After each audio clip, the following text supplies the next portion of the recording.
kokola kyamanya okuba ng'okyekuumire ku STV buli lwezibira saa 12:45 paka ssaawa mu kitundu tuba tuyingidde ne programu ze nga bwenda bwe tukubaganyiza ebirowoozo ku nsonga ezimu bannayuganda ezibadde mu wiiki era nga n'olunaku lw'olwaleero obutabalwisaayo nnyo ndi ne mwami Ronnie Mukundane ng'ono ye mwogezi w'ekibiina ekimanyikiddwa nga UWERA nga ekibiina kino kyekitwala ebibiina oba companies zitwala abannayuganda ebweru okusobola okwefunira ku nsimbi. Wiiki eno mu makkati awo ekitongole oba ministry ekwatagana ku nsonga z'okufunira abannayuganda emirimu yavaayo n'egamba nti okusinziira ku kukendeeza ku muggalo kwe tuli ku mu kaweefube ono n'ebitongole ebitwala abantu ebweru tugenda kuba nti tubijjako bbaana oba omuggalo gwe twali twabissaako ng'era ensonga zino zigenda bba zitambulira ddala mu maaso katusuubire nti wiiki ejja. Kale nno awo wetusinzidde olwaleero ne tugamba nti katufune ku mwami oba omuntu yenna ava mu kitongole kya UWERA naye ne tugenza okulaba nga omwogezi yajja okusinga okulambulula ensonga zino twogere ku nsonga z'okutwala abannayuganda ebweru okwefunira ku nsimbi bingi ebyetoolodde ku nsonga eyo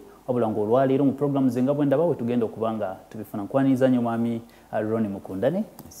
UWERA kitegeeza ki? UWERA kitegeeza Uganda Association of External Recruitment Agencies.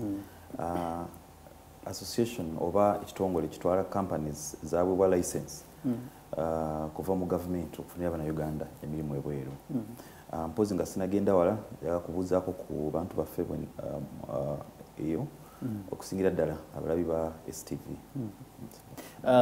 Ministry yavuddeyo n'egamba nti bagenda kubaggyako omuggalo okusobola okuba nti ebitongole bino ebitwala abantu ebweru biddamu okufuna ku nsimbi ssaako n'okutwala abantu okwefunira ku ssente mu mawanga ag'ebweru.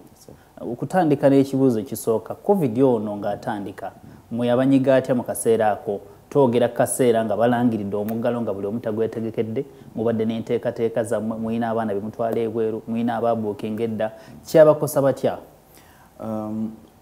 Covid ffe ndowooza mu sectors ezafuna impact nene oba ezakoseddwa nnyo sekita yaffe ya labor externalization ndowooza kunze ye yasinga. Lwaki ndowooza bwe nti oba njogera bwe nti exercise yaffe eri ya kutambuza abantu kuva mu nsi eno kudda mu nsi endala ate ennyonyi bwe bazibaninga nga tezitambula of course business yonna business yaffe yabeera ku stand still. Bw'olaba ku economy nga government ya Uganda efuna sente nyingi kuva mu sekita eno kuva mu bannayuganda bakolera ebweru eyo bakolera mu Middle East oba mawanga g'abawarabu bokka baweereza kituyita annual remittances baweereza buli mwaka $7 million. $7 million nga zijja wano nga za government oba nga misolo? Of course kati ezo zijja nga bafunye omusaala sente za kwanka kati mu mawanga g'abawarabu tuyinza kufunayo obutuuze so kati sente zonna z'okukola sente ze bakusasula woziweereza then kati nga twandiyise non-tax revenue oba emisolo buli mwezi tubadde tusasula $2.2 billion za Uganda wano buwumbi 2.2.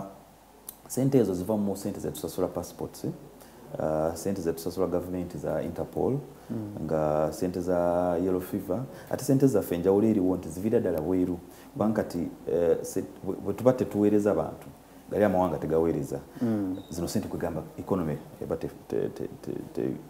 nga government eba tefunye then impact endala nga companies already webateerako omuggalo nga waliwo abantu abalina kutambula already waliwo abo abaali batambudde bali mu transit wetuyita nti already bali nnyonyi bali mu stopover. Yes.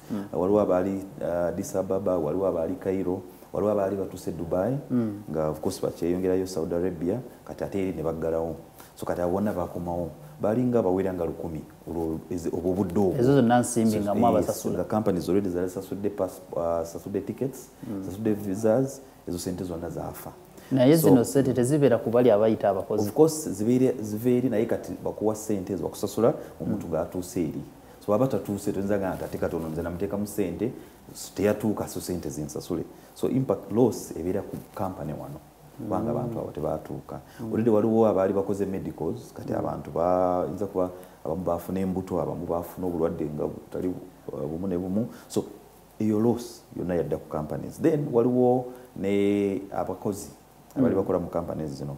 Companies kati ziwera 209 zivaamu omusolo zeziri registered. The companies government ziyawa olukusa ziya registering ziya licensing okufunira Abannayuganda emirimu ebweru. Companies zino on average zikozesa abakozi nga 20 buli company abakozi. Of course waliwo eziweza 10 waliwo abalina 10 naye averagely bali bakozi 2. So bogabazaamu awo bo multiplying osanga nti twogera ku bakozi locally 14. So kati abo kuva mu gwokusatu tebafuna musaala, so already eyo part of the ate kati abo nabo balina families zebalabirira. Waliwo abali bemwali muwadde company passport kubanga mu packages mulina zentera okuwulira nga abalanga passport bagikufulira ku bwereere buli kimu bakikolera ku bwereere. Passport yange nsobola ogifuna newankubadde saagenda nammwe wadde nga sinnaba wa ssente. Kati category yes ebeera ya domestic workers baba bagenda mu Saudi Arabia kubanga kati abo engeri gye tubadde twogerako nti eri eggwanga oba companies ziri zisasula buli kimu, zisasula passport, zisasula medical, zisasula training, zisasula ebyo byonna. So kati of course waba togenze ate jjukira kati ezo sente ziba tezizze. So company wano kwegamba company ekuteekamu ng'emanyi bajja jiddiza. So kati bwoba passport waji processing of course passport wano tumanyi mu mateeka nti wagissuinga bagiwa passport ebaya muntu si ya kitongole. So kati nebeera mu mannyago of course. So kati abeera nga ate takyayagala genda ate ng'ayagala passport ye, yes basobola gimuddiza naye of course kati ngeri wabeerawo yaliwo cost kiba naye kimukakatako sasula sente ze bateekamu okumfunira passport kubanga si yabwereere gavumenti egikubeera bwereere, so nasasula sente ze nebagimuddiza. Okay, kati baganda baffe abafuluma ebweru naddala wetutuuka ku bannyinaffe bawala baffe bato baffe bacomplaininga nnyo obutambi bungi obutambulira ku mitimbagano, babatulugunya nnyo bagamba kalica yeeno ffe tuyisiba bubi, batuwa mmere efisse, tebatukkiriza kufulumako wabweru. Mwenge ekitongole mwina bukwakulizo ki obulina okutambulira ku muntu singa aba agenda okola naddala mawanga g'ebweru kuba tebitera kubaawo nnyo mawanga agatali ga Buwarabu. Tubiwulira nnyo mu Oman, tubiwulira nnyo mu Saudi, tubiwulira nnyo mu Dubai, naye tetulabbiwulira mu mawanga amalala agatali mu Middle East. Kiki kye mutadde ku ground okulaba nti embeera ng'eno teddamu kubaawo naddala nga tuvudde mu lockdown eno? Ebintu bya distress oba tuyita okubeera nga omuntu katugizeeko nti bamutulugunyizza byanjawulo. Sinza kugamba nti tekiriiyo naye kisinziira watambula otya. Kati engeri tujja kuba nga twogeramu Uganda government yasayininga bilateral labour agreement kwegamba kufunira Abannayuganda emirimu eri nesayininga ne Saudi Arabia, signinga ne Jordan, ne recently twasigninga ne UAE, United Arab Emirates. Naye eya UAE yo tenateekebwa mu nkola. Ate neya Jordan eri mu review twastopinga mwaka ogwedde. So kwegamba kati tutwala Saudi Arabia wokka. Naye Bannayuganda bangi bali mu mawanga ago gonna. So waliwo amawanga nga Oman, Qatar, Bahrain, Iraq ago gonna wegali eyo naye gajjudde Bannayuganda. For example Oman erina emitwalo 4 ejjaba na Uganda nga bava wano teri omu yali afunyeeko clearance kuva ministry. So kati bwoba ogenze kululwo abo emitwalo 4 39 bonna tebafuna teri alina clearance kuva mu government oba government ya Uganda kumugamba nti gwegenda okole tukukkiriza bwa tukumanyi. So kiba kitegeeza nti oba either baba kukusa oba bagenda ku lwabwe nga of course Twitter adventurers banga omuntu alina eddembe lyakutambula kuva wano genda kunoonya mulimu mu nsi yonna ekiyita labour migration. So kati abo bwoba ogenze mu ngeri eyo bwofuna obuzibu kwegamba oba teri omuntu watandikira n'okuyamba. Naye kati bano baba bayise mu companies kasi oli bwabeera first of all bayita mu training. So mu curriculum ya government gyasetinga mulimu issue ya problem handling or solving. Aba amanyi nti kati kino bwe kintuukako kiki kyenkola nkubira company ye Saudi Arabia oba nkubira company ya wano oba ntegeeza ono kubanga baba already balina kubeera n'amasimu. ensonga lwaki ate n'obutambi butuuka wano kubanga singa muntu talina essimu batasobola recordinga so naye bw'oba ogenze ku lulwo ezo chances z'okufuna obuyambi teziriiwo so kati abasinga obungi okubonaabona beebo aba either bakulukusibwa oba bagenda ku lwabwe. Twogerere ddala awo wennyini okutandikira awo nze kitegeeza kinze ngo ayagala okugenda okufuna ku nsimbi mawanga g'ebweru biki byennyina okumanya nga sinnakkiriza kukolagana na kampuni yonna entwala ebweru era wentuuka ebweru eyo abanfunye oba oyandisiivinga biki nayo byennyina omumanyako nze nga omukozi. Ekisookera ddala wano olina kumakinga sure nti kampani ekutwala erina license. Otegeera otya nti erina license? Bakugamba nti waliwo kampani Hasif Recruitment eyagala abakozi bwe bati nekino musaala gwe guti ebyo byonna ngeri of course batera kwogera so kikukakatako nga gwe omuntu kunoonyereza oyinza tutuuka ku ofiisi eyo yennyini ku reception inabeerawo license nga bagitadde mu frame. Yes bw'oba togirabye of course ofuna kyoweebuuza. Ekyokubiri oba osobola tuukirira ministry ya gender ku ofiisi wano waggulu wa CPS ate ne Uwera naffe tuli wano mu Kampala ku BMK House naye katugezeeko nti tobiri mu Kampala oba osobola tuukirira Facebook n'otapingamu Uwera licensed companies oba ozifuna oba katugezeeko Google n'otapingamu Google licensed companies zonna ziba zijja so bye bimu ebyo so ate kati bw'oba otuuse company n'osanga yes erina license katugezeeko ne bakusaba ssente sasula ssente za kino olina kumakinga sure ng'ofuna receipt bosasudde balina okuwa receipt si mu banka oba kisinziira ku kampuni arrangement yazo naye bwe baba kuggyako ssente zonna olina kuziwa mu ofiisi si ku geeti ate nga nasaba receipt tewali byamasimu tebiri byamasimu ebyo kubanga oli ayinza okugamba nti munda esindika ku simu. Yes of course awo oba otegeera nti ono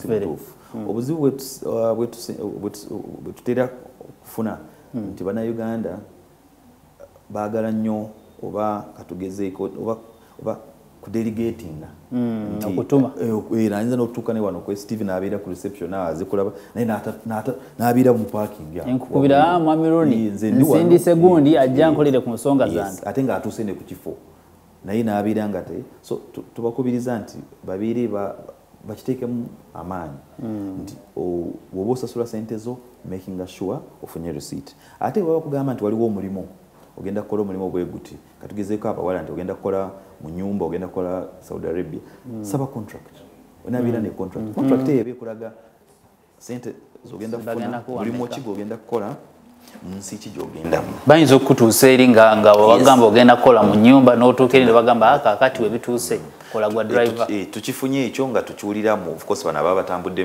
mu mitendera nga etali bituufu nti babalimba wano nti ogenda emirimu gye tulina gy'abasomesa oba baddereva ate oluusi omuwala wano nga takuvugangako n'emmotoka n'asasula ssente z'asasudde n'atuuka eri oba Oman oba Dubai oba wonna ne bamuteeka muki mu nyumba kati abo naye ekyo kiviira ddala nti wano avuddewo tamanyi tasayininze etakoze ne training tanakyamanyi so bye bimu ebyo omuntu byalina kuteekako nnyo essira nti bw'oba owulira nti oyagala agenda kukola ebweru emirimu weegiri ne companies ziri licensed weeziri naye kikukakatako kubanga bulamu bwo bwetwogera singa nkizuula nti nakozesebwa bafeere wadde nga basobola okumpa fake documents ne bampa buli kimu nga kiri fake ne bagenda ku NASA ne bateekawo gundi yaabwe license wali wentuuka eyo ne mmanya nti ebintu byakyankalana naye nenfuna akanamba ka Uwera nsobola obbakubira ne mbanyonyola nti waliwo eyandeeta ennamba yeyiino mumunkolereku eyo nsobola okuba nti nkyusa embeera eno gye ndeeterere kisoboka ssebo naye of course waliwo ekitongole mu government oba ministry ya internal affairs yekwatibwako ku byakukusa abantu oba human trafficking waliwo desk ya human trafficking department bwe bakwasaganya ensonga eyo so kati bw'oba tutegeezezza nti owaayi muntu Hasifu namusanga wano nankola bw'ati nimba bw'ati naye nantwala kati ndi Dubai oba ndiwa naye ate kati nsanze engeri gye bantwalamu so kati enamba ye yiino abeera wano kati naffe bwatutegeeza banga constitution tetuwa amaanyi ago nti tugende tukwata omuntu tutuukirira ministry internal affairs of course tukolagana nabo then tubategeeza katubo ne batandikira awo kwasaganya ku mateeka. Buterevu bw'oba oyina gy'olaga muganda wange si muwala wekka naawe omulenzi bw'ogenda naddala mawanga g'ebweru okuba nti weenoonyeza ku nsimbi kituufu buli omu yandyetaze okuba obulungi weewaawo nti wabaawo challenges oba okusoomozebwa kwe tusanga mu ggwanga mwe ngaafuluma ebweru tuleme kuba na excitement oba okuba nti oyagala nnyo okulinnya ennyonyi bakugambye ogenda Dubai omaze ogisaakingako olaba ebifaananyi byayo n'owulira nga ogamba wano ntuuse kyetaaga n'osooka ogobera emiterero okusinziira nga mwami Ronnie watunyonyodde n'osobola okuba nti ogenda mu kintu ng'okimanyi omanyi ssente meka z'ofuna omanyi contract ogenda kukola mulimo ki era n'akutwala okakasiza nti muwandiise ne minisitule oba ne gavumenti yakuno kkiriza ne mukadde kano kennyini kwe tugenda okuba nti tugenda mu kuwummula katono nnyo tugenda batukomawo n'ensonga ze zimu programu ze nga bwe ndaba tovaawo.